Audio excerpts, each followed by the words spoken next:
नमस्कार, आदाब, सत श्री अकाल। मैं अविनाश हूँ, जो आज आपको मैं कहानी सुनाने वाला हूँ। ये कहानी दिल्ली की है।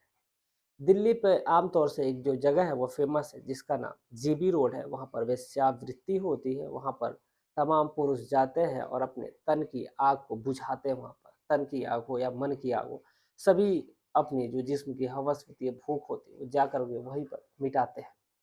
दरअसल आज की जो मैं कहानी आपको सुनाने वाला हूँ, ये कहानी भी वहीं की है और वहाँ पे एक कमरा लगता है, कमरा नंबर 68। इसी कमरा नंबर 68 की जो कहानी आपको मैं बताने वाला हूँ, इस कहानी को सुनेंगे आप, तो वाक़ई सन्न रह जाएँगे कि इस दुनिया में इस प्रकार की घटनाएँ होती हैं। जो दरअसल कहानी है कि कोठे पर अपनी बहन को बचाने ग्राहक बनकर पहुँचा भाई। ये आज की कहानी है। कैसे एक भाई ने अपनी बहन की इज्जत को बचाया। हालाँकि वो एक ग्राहक बनकर ही उसके कमरे में जाता है और फिर वहाँ से सारी सच्चाई, सारे रहस्य खुल कर के सामने आते हैं, वो कैसे बचाता है। आज की ये पूरी कहानी उसी पर आधारित है। तो चलिए आज की कहानी को शुरू करते हैं। दरअसल दिल्ली के करोल बाग से करोल बाग लगता है, उस वहीं से एक व्यक्ति फ़ोन करता है और फ़ोन करके अब फ़ोन कहाँ करता है, दिल्ली से कोलकाता करता है। कोलकाता में रहने वाला एक व्यक्ति जिसका नाम महेश होता है, महेश के नंबर पे ये कॉल आता है। कॉल आता है तो वो कहता है कि तुम्हारी बहन, तुम सुप्रिया के भाई बोल रहे हो? तो वो कहता है कि हाँ, मैं सुप्रिया का भाई ही बोल रहा हूँ। क्या बात है बताइए? वो कहता है सुप्रिया बस इतना मैसेज देने के लिए कहा है कि वो दिल्ली के कोठे पर, जीबी रोड कोठे पर वो पकड़ी है गई है। उसी में उसको बंदी बना कर के रखा गया है, उसके साथ जिस्म फरोशी का धंधा कराया जाता है। अगर तुम उसको बचा सकते हो तो बचा लो। वो कहता है कि आप कौन बोल रहे हैं? तो वो कहता है कि मेरी नाम पहचान, तुम जान कर क्या करोगे? मैं सुप्रिया से कई दफ़ा मिला हूँ, उसने मुझसे विनती की है। तो मैंने उसने कहा कि मेरे भाई तक बस इतना मैसेज पहुँचा दो, तो मैंने तुम्हारा काम किया।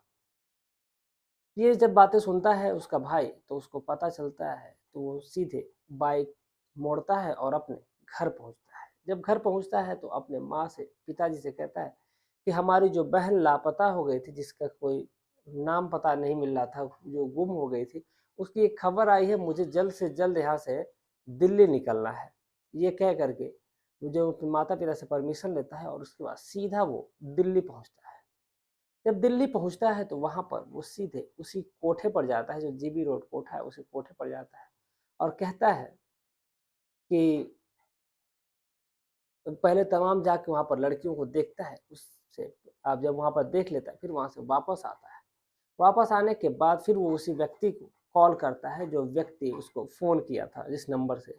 जब बार-बार फ़ोन करता है तो फ़ोन वो व्यक्ति जब रिसीव करता है तो पहले तो वो व्यक्ति मना कर देता है, कहता है कि मैं तुमसे नहीं मिल सकता। लेकिन जब ये लड़का है जो बार-बार रिक्वेस्ट कर रहा है, बार-बार एकदम फ़ोन पे फ़ोन किया जा रहा है, विनती कर रहा है उसे कि प्लीज़ आप मुझसे एक बार मिल लीजिए। जो मैं यहाँ पे नया हूँ, मुझे किसी बारे में पता नहीं है, मैं वहाँ से आ गया हूँ, तो प्लीज़ आप मुझसे मिल के और थोड़ा-सा बस 2 मिनट का वक़्त दे दीजिए। जब उसकी तमाम विनती जब करता है वो, तो व्यक्ति बहुत ही बड़ा दयालु होता है, तो फिर उस लड़के से मिलता है और लड़के से मिलने के बाद सारी बातें उससे बताता है। सारी बातें बताने के बाद फिर वो उससे वहाँ से निकलता है और फिर वापस से पहुँचता है उसी जीबी रोड कोठे पर। जब कोठे पर पहुँचता है, तो जा कर के उससे कहता है कि मुझे कोई लड़की दे दो जिसके साथ मुझे वक़्त बिताना है। मैं अपने चाहे इसके बदले में जितने पैसे देने होंगे, मैं देने के लिए तैयार हूँ। मुझे एक लड़की दो जिसके साथ मैं वक़्त को बिता सकूँ, अपने अ, आग को बुझा सकूँ। जब ये बातें वहाँ के जो आदमी हैं, जो वहाँ पे तमाम जो कोठे पे काम करने वाले थे, जब वो सुनते हैं तो वो कहते हैं कि ठीक है, कोठे से तमाम लड़कियों को दिखाया जाता है उसके सामने। लेकिन वो एक-एक करके सारी लड़कियों को देखता है, लेकिन किसी भी लड़की को वो पसंद नहीं करता है। जब इतना सब खत्म हो जाता है तो फिर जो कोठे की मैनेजर होती है, वो उससे कहती है कि इसको सुप्रिया को दिखा दो, जो अभी 2-3 महीने पहले जो नई लड़की आई है, उसको इसको दिखा दो, शायद वो पसंद आ जाए क्योंकि उसकी डिमांड बहुत ज़्यादा है। जब ये सुनता है कि उस लड़की की डिमांड इतनी ज़्यादा है, तो वो कहता है कि मुझे उसी से मिलना है, चाहे जितना समय लगे। तो वो कहती है कि अभी वो किसी ग्राहक के साथ गई हुई है, जैसे ही वो खाली होगी तो तब तक तुम्हें वेट करना होगा और बदले में उसके पैसे तुम्हें ज़्यादा पेमेंट करने होंगे। वो कहता है ठीक है, तैयार हो जाता है और तैयार होने के बाद पैसे देने के लिए जितनी उनके द्वारा बताई गई रकम थी वो वहाँ पर पेमेंट करता है और बैठ करके इंतजार करने लगता है। जब इंतजार करता है तब तक उस कमरे का दरवाज़ा खुलता है, उसमें से एक व्यक्ति बाहर निकलता है। तब तक उसकी जो बहन थी, बहन भी बाहर निकलती है। जब बहन बाहर निकलती है, ये भाई और बहन एक दूसरे को देखते हैं। बहन कुछ कह नहीं पाती, उसकी निगाहें नीची है। अब जो वहाँ पर उसने पैसे पेमेंट कर ही दिया था, लड़की फिर अंदर जाती है और फिर ये लड़का वापस से उसी कमरे में ये जाता है। जब जाता है लड़का तो फिर दरवाजे को बंद किए कर लेते हैं और बंद कर लेने के बाद दोनों बहन और भाई एक दूसरे के गले लिपट करके रोने लगते हैं। लेकिन रोने के में भी वो ऐसे रो रहे थे, अपने दर्द को बयां भी नहीं कर पा रहे, एक दूसरे का मुंह बंद कर दिया था ताकि उन लोगों की आवाज़ उस चारदीवारी से बाहर ना जाए। अगर चारदीवारी से आवाज़ अगर बाहर जाएगी तो फिर दिक्कत हो जाएगी दोनों के लिए। और फिर तमाम बातें उनकी होती है, पूरी कहानी वो बताती है कि वो कैसे-कैसे इस कोठे पर पहुँची। जो तब तक यही सब अभी बातें हो ही रही थी कि तब तक दरवाजे को पीटने लगा जाता है, क्योंकि जो उसका समय सीमा होती है कि इतने देर तक ही इस यहाँ पर वक़्त बिता सकते हैं आप। तो उधर से कहते हैं कि अगर तुम 5 मिनट से अगर और ज़्यादा वक़्त लोगे तो फिर तुम्हें दुगनी रकम पेमेंट, जितना तुमने पैसा दिया है उससे भी और उतना और तुमको देना पड़ेगा। लड़का अंदर से बोलता है कि कोई बात नहीं, मैं देने के लिए तैयार हूँ, मुझे इसके साथ और वक़्त बिताना है, बिताने दो। तो वो कहते हैं कि ठीक है। उसके बाद वो चले जाते हैं और फिर लड़की जो कहानी अपनी है वो पूरी-पूरी कहानी बताती है। दरअसल लड़की बताती है कि वो एक मल्टीनेशनल कंपनी में काम करती थी और वहाँ पर उसकी एक जो दोस्त बनी थी जिसका नाम ज्योत्सना था। ज्योत्सना जब उसकी दोस्त बनी थी तो ये बहुत समय से एक साथ काम कर रहे थे, वक़्त बिता रहे थे। एक दिन ज्योत्सना रोते हुए इससे कही कि मैं बहुत ज़्यादा परेशान हूँ। मेरे मुझे एक दिल्ली की एक अच्छी कंपनी से मुझे एक ऑफ़र आया हुआ है। वहाँ पर जो उसकी पेमेंट है वो लगभग 1 लाख रुपए के करीब है। जहाँ पे वो काम कर रही थी वहाँ पर उसकी पेमेंट लगभग 35 से 40 हज़ार रुपए थी।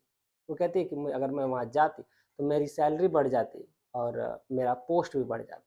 जब ये बातें वो लड़की सुनती है, यानी कि जो सुप्रिया है वो सुनती है। वो कहती है कि कोई बात नहीं, तुम ट्राई करो, अपने घर वालों से बात करो, हो सकता है तुम्हारे घर वाले राज़ी हो जाएँ। वो कहती है कि नहीं, मेरे घर वाले राज़ी ही नहीं हो रहा है, एकदम तैयार नहीं है, कोई भी इस बात सुनने के लिए तैयार ही नहीं है। जब ये बातें वो कहती है, तो वो कहते हैं कि ठीक है, अगर देखो, अगर हो सकता है कि अगर वहाँ पे अगर मेरी पोस्टिंग हो जाए तब तो और बेहतर है।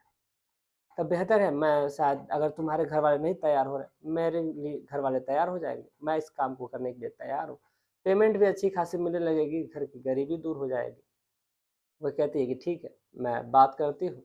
बात कर लेती है ज्योत्सना जो है, और फिर उसके बाद जो सुप्रिया है वो उस कंपनी में इंटरव्यू के लिए पहुँचती है। जब इंटरव्यू के लिए पहुँचती है तो वहाँ पर बैठी रहती है, वक़्त बीतता रहता है। तब तक एक बुजुर्ग व्यक्ति वहाँ पर आता है और कहता है कि बेटा, तुम चाय लोगी या फिर कॉफ़ी या फिर पानी? तो वो कहती है, क्योंकि इंटरव्यू से पहले बाहर लोग बैठे रहते हैं तो वहाँ के जो लोग, वहाँ पे जो काम करने वाले वर्कर होते हैं वो आमतौर पे पानी उन पूछ लेते हैं। और यही बात वहाँ पर हुई थी। व्यक्ति आता है तो उससे जब पूछता है तो वो कहती है कि चाचा जी, आप जो भी अच्छा बना लेते हैं, चाय या कॉफ़ी, आप दे दीजिए। तो वो कहते हैं कि जो तुम बताओ। तो वो कहती है, आप मुझे चाय ही बना के दे दीजिए, वो भी एकदम कड़क चाय, क्योंकि इंटरव्यू होने वाला है तो इस वजह से मुझे ज़्यादा स्ट्रेस है, पसीने हो रहे हैं, डर लग रहा है। चाय पी लूँगी तो थोड़ा-सा रिलैक्स महसूस होगा। वो कहता है कि ठीक है। व्यक्ति जाता है और चाय लेकर के आता है, और चाय जब लड़की पीती है तो कुछ ही समय बाद वो सो जाती है, और सोने के बाद लगभग 10 से 12 घंटे का जब समय बीत जाता है, तब उसकी आँख खुलती है, और आँख भी खुलती है तो कहाँ, वो एक कोठे में, जहाँ पर ये खुद को पता ही नहीं समझ पा रहे थे कि इसके साथ आखिर हो क्या रहा है। जब इसकी आँख खुलती है, पहले तो ये नींद में रहती है, लेकिन जब ये खुद को सँभालती है, जब खुद को देखती है, तो उसके बदन पर एक भी कपड़े नहीं थे। एक भी वस्त्र नहीं है, और इसके ऊपर एक बुजुर्ग व्यक्ति, जिसकी उम्र लगभग 50 से 55 साल के करीब है, वो उसके साथ संबंध बना रहा था। अब जब तक वो होश सँभालती, उतने देर में लगभग एक व्यक्ति जाता, दूसरा व्यक्ति आता, एक व्यक्ति जाता, दूसरा व्यक्ति आता, ऐसे कर के ये सिलसिला चल रहा था। उस दिन लगभग उसने 25 से 30 मर्दों के साथ संबंध बनाए थे। पहले दिन ही। जब वो रोना चाहती, चीखना चाहती, चिल्लाना चाहती या तो फिर अगर वो अपना बस मुँह खोलती तो उसको बदले में मार पड़ती। वो पानी माँग रही थी, उसको ना ही पानी दिया जा रहा था, ना ही खाना दिया। जब भी वो मुँह खोलती तो उसको बस मार पड़ रही थी। वक़्त बीतता रहता है, अब वो उस जब भी वो मुँह खोलती तो उसको इंजेक्शन ऐसा दिया जाता था जब भी वो होश में आती, ताकि उसके अंदर से उत्तेजना पैदा हो और वो संबंध बनाने के लिए राज़ी हो जाए। बस यही सिलसिला चल रहा था। अब इसी दौरान उसकी मुलाकात जैसे-जैसे वक़्त गुज़रता है, पूरे कोठे की लड़कियों को आज़ादी थी कि वो बाहर आ जा सकती। लेकिन केवल इसी सुप्रिया को बस ये आज़ादी नहीं थी कि वो कोठे की दहलीज़ को पार कर सके, क्योंकि उन लोगों को डर था कि ये यहाँ से भाग जाएगी। अब ये बातें जब वो समय बीतता रहता है तो वही व्यक्ति जो उसी दिल्ली का रहने वाला होता है, वो वहाँ से आता है उस लड़की के पास और ये इससे वो अच्छे खासे इसके संबंध हो जाते हैं। अच्छे तरीके से इस एक तरह से कह लीजिए कि वो दोस्त हो जाते हैं, वो बार-बार आता है इस लड़की के साथ तमाम बातें करता है, वक़्त बिताता है, संबंध बनाता है, फिर वो जाता रहता है। एक दिन लड़की ने अपने दिल की बात उससे कही कि क्या तुम मेरे भाई से बात कर लोगे और बता दोगे क्या कि मैं यहीं पर हूँ? तो वो कहता है कि नहीं, अगर ये बातें इन लोगों को पता चल जाएगी तो वो तुम्हारे साथ-साथ मुझे भी मार देंगे। जब वो लड़की विनती करती है, उसकी प्रार्थना करती है तो वो आदमी तैयार हो जाता है, वो कहता है कि ठीक है और फिर वही वो व्यक्ति फ़ोन करता है। फ़ोन करने के बाद ये लड़का वापस यहीं पर आता है। जब आता है तो फिर वो लड़की उसको तमाम कहानी सुना देती है, भाई की आँखों में आँसू है, बहन की आँखों में आँसू है। वक़्त ख़त्म हो गया रहता है, वो कहता है कि ठीक है, मैं कल फिर आऊँगा, देखता हूँ तो मैं कुछ न कुछ व्यवस्था ज़रूर करता हूँ तुम्हें यहाँ से निकालने के लिए। फिर वो वहाँ से निकलता है, वक़्त ख़त्म हो गया रहता है, वो जाता है और उसके बाद उसकी समझ में नहीं आ रहा था क्योंकि शहर नया था, लोग नए थे वहाँ पे, उसकी समझ में ये नहीं आ रहा था कि आखिर वो जाए भी तो कहाँ जाए? क्योंकि वहाँ की पुलिस के पास जा नहीं सकता क्योंकि पुलिस के पास हफ्ता पहुँचता होगा तो फिर पुलिस उसी को उसको और लड़की को दोनों लोगों के लिए खतरा हो सकता है। जब ये बातें वो सोच ही रहा होता है, फिर अगले दिन जब वक़्त बीतता रहता है, जब अगला दिन आता है तो फिर वो अपनी बहन के पास वापस से पहुँचता है। कहता है बहन मुझे समझ में नहीं आ रहा है कि मैं क्या करूँ यहाँ पर? किसके पास जाऊँ? किससे मदद माँगूँ? क्या करूँ? दरअसल जो सुप्रिया रहती है वो कहती है कि तुम एक काम करो कि मैंने सुना है यहाँ पर कि यहाँ की जो डीसीडब्ल्यू है, यानी कि जो यहाँ की एक एनजीओ संस्था है, तुम उसमें जाओ और शायद महिला आयोग के पास जाओ, वहाँ से शायद कुछ मदद मिल सके।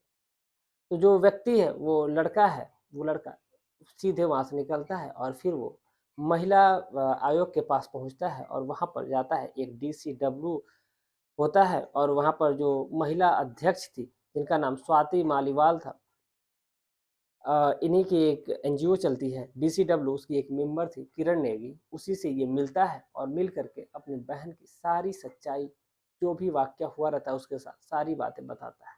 जो किरण नेगी है, वो अपने उस अध्यक्ष से बात करती है, महिला अध्यक्ष से बात करती है जिनका नाम स्वाति मालीवाल होता है, उनसे बात करती है और सारी बातें बताती है कि एक लड़का है, उसकी बहन यहाँ फँसी है, ऐसे-ऐसे वाक़या है। ये खुद उससे मिल कर के आया है और सारी बातें खुद बता रहा है। वो कहती है कि ठीक है, अगर ऐसी बात है तो उस बच्चे की मदद ज़रूर की जाएगी। और जो स्वाति मालीवाल हैं, फिर वहाँ के डीजीपी जो रहते हैं मंजीत सिंह रंधावा, उनसे बात करती है और पूरी एक टीम तैयार की जाती है, एक डेट मुकर्रर किया जाता है और जो डेट मुकर्रर होता है वो 9 अगस्त 2019 का होता है और इसी दिन को उस वहाँ पर रेड डाली जाती है और वहाँ से पहले इस लड़के को बता दिया गया रहता है कि तुम वहाँ पर ग्राहक बन के जाओगे और अपने बहन के कमरे में तुम खुद वहाँ पर रहोगे ताकि हमें पहचानने में कोई दिक्कत नहीं होगी। जब ये बातें वो लड़का सुनता है तो वो कहता है कि ठीक है, वहाँ पर गया रहता है। डेट मुकर्रर होता है, जब रेड होती है तो फिर वहाँ से उस भाई को, उस बहन को वहाँ से निकाला जाता है और साथ ही साथ जो वहाँ के मैनेजर होते हैं, उस मैनेजर के को भी वहाँ से अरेस्ट किया जाता है और तमाम लड़कियों को वहाँ से रिहा किया जाता है। कई लोगों को वहाँ से कैद किया कई लोगों को वहाँ से पकड़ा जाता है जो उसके वहाँ पे मेंबर थे और साथ ही साथ इस लड़की को जिन लोगों ने मिल कर के फँसाया था, जिस कंपनी ने फँसाया था, जिसने भेजा था, तमाम लोगों के खिलाफ केस दर्ज होता है और केस दर्ज होने के बाद उनके खिलाफ मुकदमा चल रहा है, वो अभी हवालात की हवा खा रहा है। तो ये थी आज की पूरी कहानी। इस पूरे घटनाक्रम को सुनाने का उद्देश्य किसी की भावनाओं को ठेस पहुँचाना नहीं, बल्कि आपको जागरूक और सतर्क करना है। आप जहाँ रहें, स्वस्थ रहें, सुरक्षित रहें। कहानी कैसी थी कमेंट में ज़रूर बताइएगा। मिलते हैं कल एक सच्ची घटना के साथ, तब तक के लिए जय हिंद, जय भारत।